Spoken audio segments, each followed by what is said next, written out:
survey. Oh, yeah. Sorry. Drew's here to present on this. Can we take the paper as read and go straight to questions? Sure. All right, take the paper as read. Questions. Who would like to start? Councillor Curtin. I don't have a question. Councillor Foss. I do.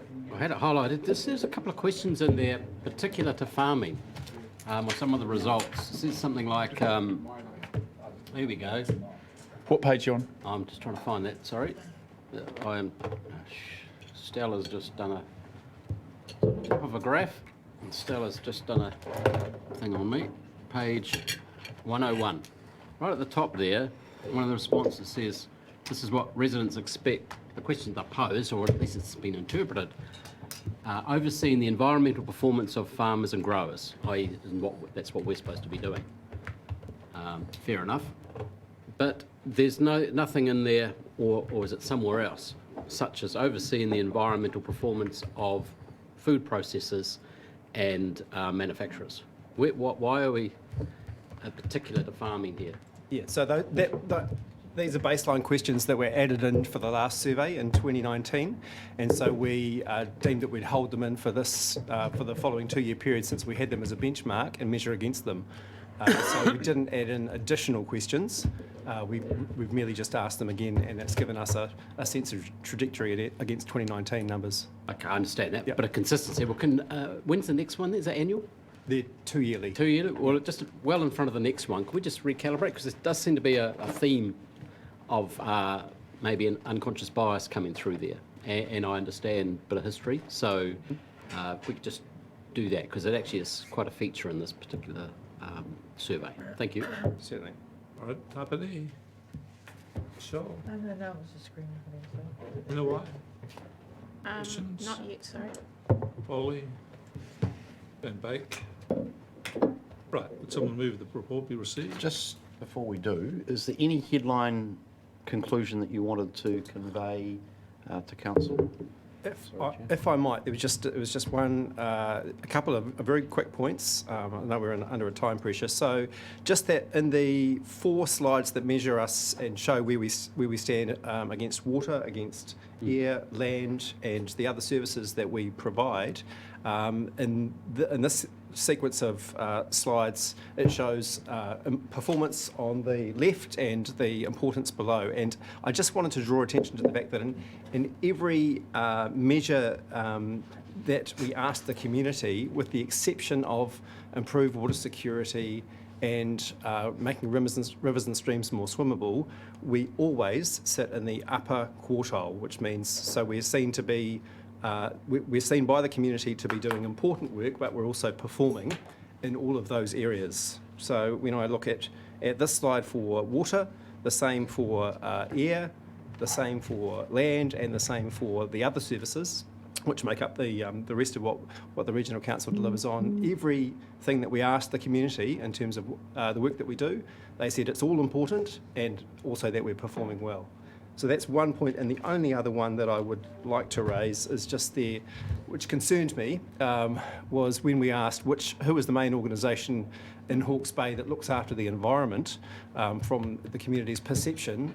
We did slip back this year and sort of spent a bit of time thinking about that. The only really reason I can think why, because we've certainly been in the public, in the media, and there's been a lot of attention on the work that we've been doing, is perhaps relative to just the huge conversation around water in Hawke's Bay and nationally. So we've got the other territorial authorities also now doing a lot of work in the water space, gaining a lot of headlines, being very active in the space, and maybe that's leading to a little bit more confusion as to who's actually the leader in the environmental space if the environment equals water.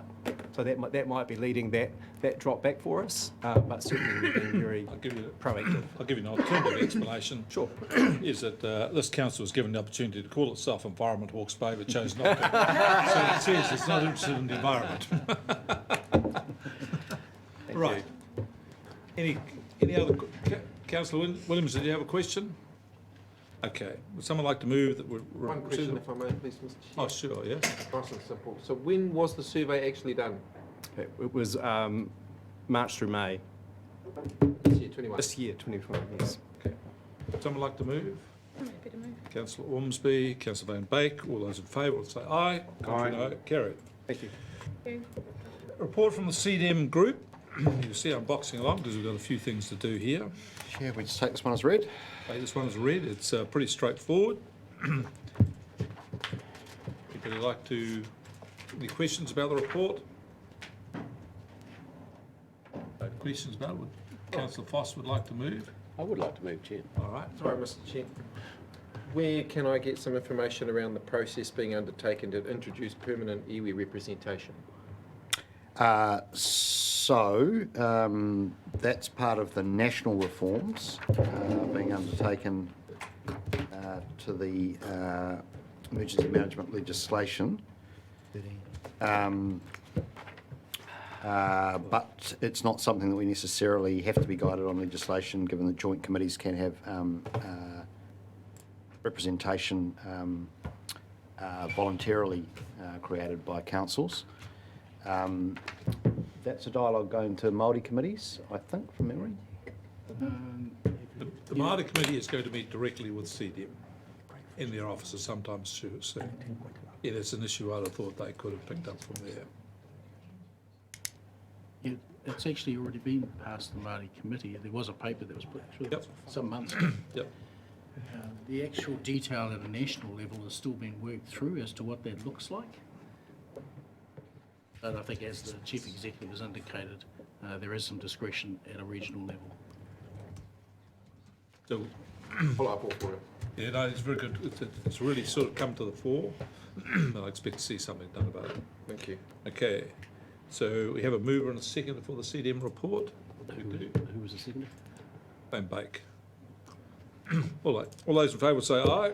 Aye. Contrary, no. Carried.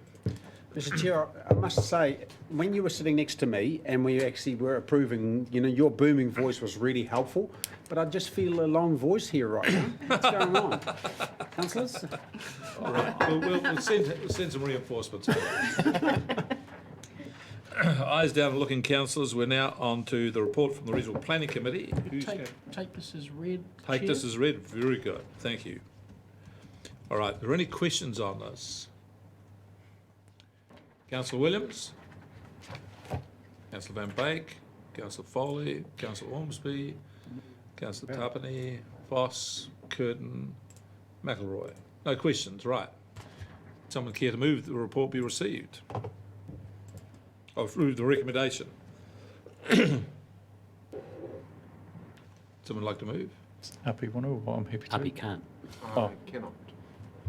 Councillor Foley, Councillor Ormsby, anyone like to make a comment? No comment. Okay, I'll put the question. All those in favour say aye. Contrary, no. Carried. Thank you, Chair. Councillors' report from outside committees. Anything someone would like to report on here? Could I just, Councillor Foley?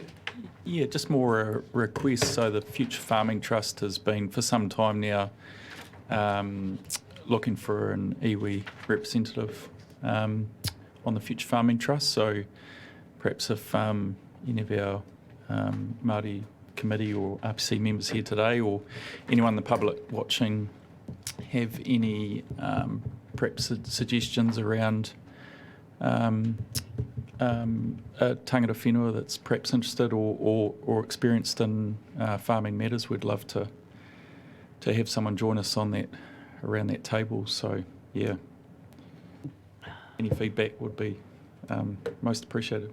I think as Future Farming Trust has in the past come directly to me for advice, I'm happy to actually provide further advice in that regard. Thanks, Petty. Very good. And I'll pass that request on to the tangata whenua reps at the RPC. Great. Right. Anybody else got anything they'd like to raise? Councillor Van Beek? Yeah, regarding to Future Farming Trust, wasn't it planned that they actually would come and present to council at some stage? Because when was the last time they actually did talk to us? Yeah, so I can answer that. So our AGM is next meeting, which will be in August. So sometime after that, they'll be able to come and present their annual report to council. Fantastic. All right. I'll move that the reports we received, Secretary Foley, All those in favour say aye. Aye. There are no minor items, so would someone like to move, we move into public excluded? So Councillor moved. Ormsby, Councillor Van Beek. All those in favour will say aye. Aye. Contrary no, carried. We're